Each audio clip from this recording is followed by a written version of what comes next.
Greetings dear viewers, it's March 17th and today my video will be about the so-called Russia-Ukraine negotiations.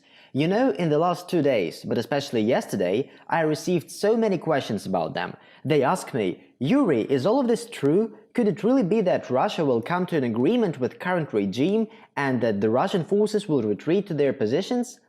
There are a lot of statements about this today. Direct, indirect, from Russian politicians, from the press service of the Russian Ministry of Defense, even from the Russian president's spokesman, Dmitry Peskov. Is all of that really true? Don't you understand the consequences? Of course I understand the consequences, and the Ukrainian government understands the consequences, and the Kremlin understands the consequences very well.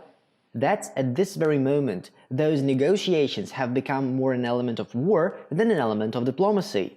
To begin with, let's figure out why they are being conducted. If we carefully discard all the wrapping and see what goals and objectives are set by one or other side, everything becomes very clear. The main task of the Russian side is to organize humanitarian corridors through contact with Kiev. And it doesn't matter where the population will be evacuated from the cities that are primarily surrounded by the Russian army. In fact, a huge amount of the population in those cities is a big problem for Russia. Because at least at the beginning, people won't be able to work, but they still need food supplies, and the order also needs to be restored at the liberated territories. It makes a difference when you have a city with 300,000 or 400,000 people, and completely another story when you have only 200,000 people. Yes, they will come back later, when the life gets better there. And of course, the less problems cause the liberated territories, the easier it is to control them. This is the first point. But there is also a second point, an external one. If we listen carefully to Vladimir Putin, he says that after winning the war in Ukraine, Russia should not lose the peace in it. And by negotiating with Ukraine officials, the Kremlin is showing, yes, we are ready to negotiate with them, but they are not capable of reaching an agreement. Exactly the same strategy that has been presented in all that useless, meaningless negotiations over the years regarding the implementation of the Minsk agreements. Do you think the Russian side did not understand that they would never be implemented? Yes, they understood perfectly well and negotiated precisely in order to knock out their opponents' arguments later, when the problem would be resolved radically. We tried to negotiate with them. We tried to explain our position.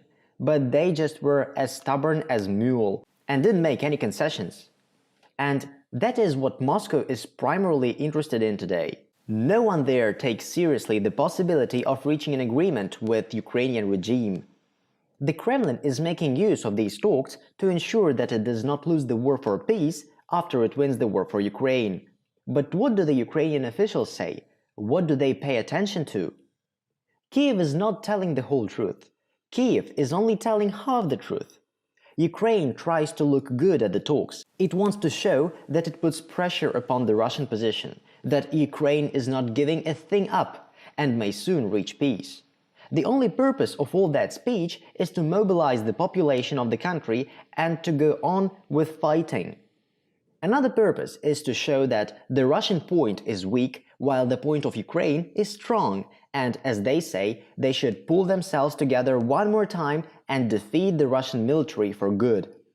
The keynote we hear from Kiev says that they are discussing the Austrian, the Swedish-like future of Ukrainian armed forces, that they are talking about the neutral status of Ukraine.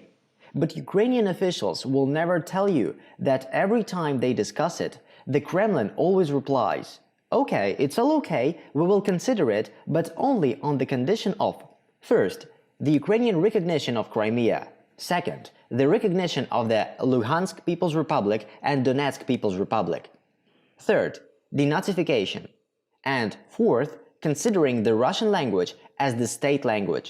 And Ukrainian officials do not discuss those options. They are simply not going to discuss them. However, they forget to tell the population of Ukraine that without discussion and acceptation of those positions, there will be no future. All they say in point 1, for example, the Swedish or Austrian-like model of the Ukrainian military, the neutral status, and so on, it's all nonsense. It's all about nothing. It will never be agreed upon. Still, Moscow repeats this every single negotiations round.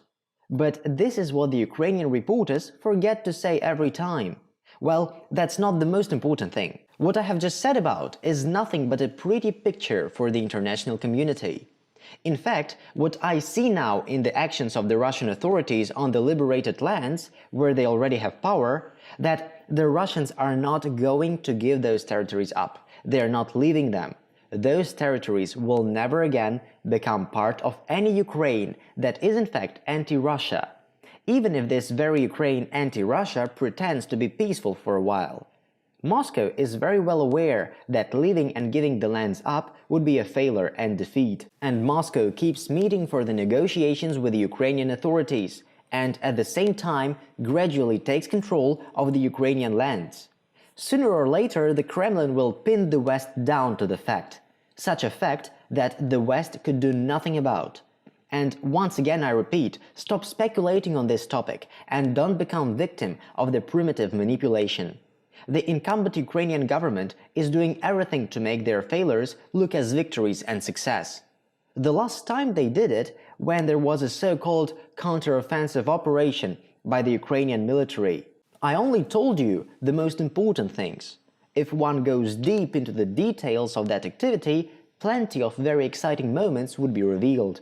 For example, Nikolaev region governor, Kim, should have better told the truth instead of giggling to the camera. Yeah, Kim, I know you're watching me. You can say whatever you want on camera, but you know exactly what's going on in your region. I mean, not your anymore actually. Of course, you'll never show it to anybody on camera. And that's what the current government in Kiev is really all about. They are scared of the future. They are scared of the future in which the people of Ukraine will stop believing them. That is what I wanted to say in this video. The next video will traditionally be a report from the front line. Goodbye for now and look forward for the next video.